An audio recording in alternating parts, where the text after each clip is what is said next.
தமிழ் பேசக்கூடிய அத்தனை உறவுகளுக்கும் இனிமையான ஒரு வணக்கம். சவுதி அரேபியா ஜித்தா கொர்னிச் பகுதி கடந்த ஒரு வாரங்களுக்கு முன்பு பெய்த ஒரு மழை, அந்த ஒரு காலநிலையில் எடுக்கப்பட்ட ஒரு காணொளி தான் இது.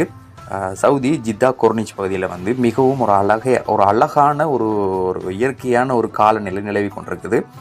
சவுதியில் எல்லா பகுதியிலையுமே ரியாதா இருக்கலாம், தமாமா இருக்கலாம், அபகா அந்த சைடுகள் எல்லாத்துலேயுமே கடுமையாக மழை பெஞ்சு இப்போ ஒரு கனடா, லண்டன், சுவிஸ் மாதிரி ஒரு குளிரான காலநிலை நிலவி கொண்டிருக்குது.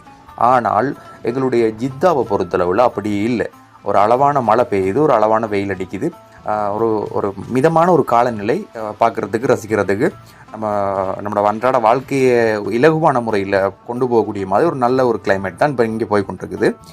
அந்த பாருங்கள், அதில் உங்களுக்கு பார்க்கக்கூடிய தெரியும், எல்லாமே இயற்கையான நேச்சுரல் பிளேசஸ் மாதிரி தெரியுது.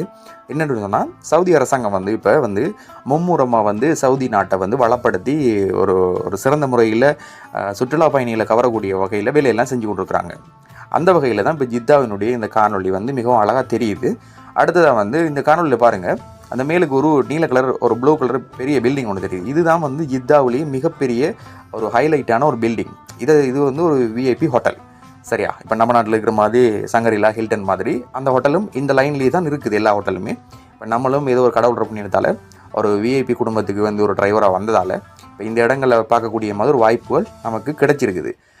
இதே போல் சவுதி ஜித்தாவில் அல்லது சவுதியில் இருக்கிற உறவுகள் இந்த காணொலிக்கு லைக் பண்ணுங்கள், கமெண்ட் பண்ணுங்கள்.